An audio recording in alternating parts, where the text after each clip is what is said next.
ZPTC ఉమ్మడి అడ్డాకుల మండల్ ప్రస్తుతం ఈ ఎలక్షన్లో భాగంగా భూత్పూర్ మున్సిపాలిటీకి ఇన్ఛార్జ్ వేయడం జరిగింది. వారం రోజుల నుంచి ఉధృతంగా ప్రచారం కూడా చేయడం జరుగుతుంది. మొత్తం మా వాళ్ళు వార్డు వైజ్గా పెద్ద ఎత్తున ప్రచారం చేసుకుంటూ ఉన్నారు.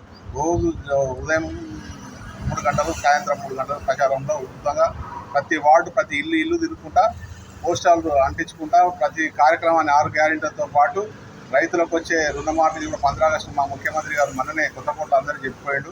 ఖచ్చితంగా దేవుని మీద, కురుమూర్తి స్వామి మీద ప్రమాణం చేసి చెప్పిండు. ఖచ్చితంగా 2 లక్షల రుణమాఫీ రైతులకు చేస్తా అని చెప్పిపోయాడు. అన్నిటినీ ఉధృతంగా ప్రచారం చేయడం జరుగుతుంది.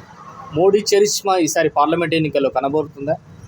మోడీ చరిష్మా అనేది ఆల్రెడీ ఆయన 10 సంవత్సరాలు ఉంది. రైతు వ్యతిరేక ఉద్యమాలు నార్త్ సైడ్ ఢిల్లీలోనే మొత్తం అన్ని స్టేట్లో కలిసి ఢిల్లీలోనే ఆయనకు వ్యతిరేకంగా ఉద్యమాలు చేయడం కూడా మనం అందరం చూసిన సంగతే.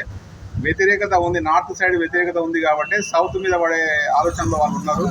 ఈడ విభజించి పాలించేది వాళ్ళు రాముణ్ణి ఒకటి చూపిస్తున్నారు, రాముణ్ణి అయోధ్య గుడిని చూపిస్తున్నారు, ఇంకొకటి హిందూ ముస్లిం చూపిస్తున్నారు.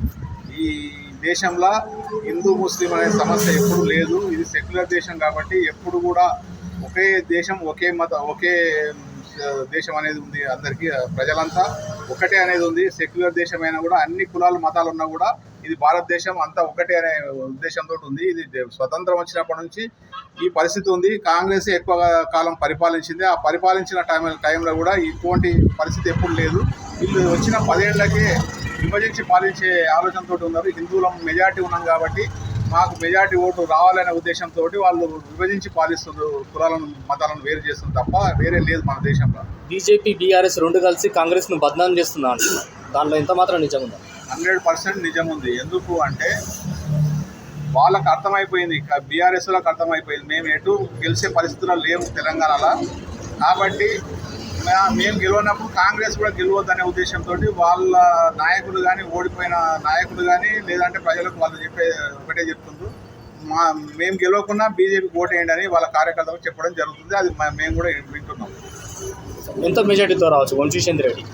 ఖచ్చితంగా 2 లక్షలకు పై మెజార్టీ తక్కువ, కానీ తక్కువ అయితే రాదు. పైచులకే 2 లక్షల పైచులకు వస్తుంది. జై కాంగ్రెస్, జై కాంగ్రెస్.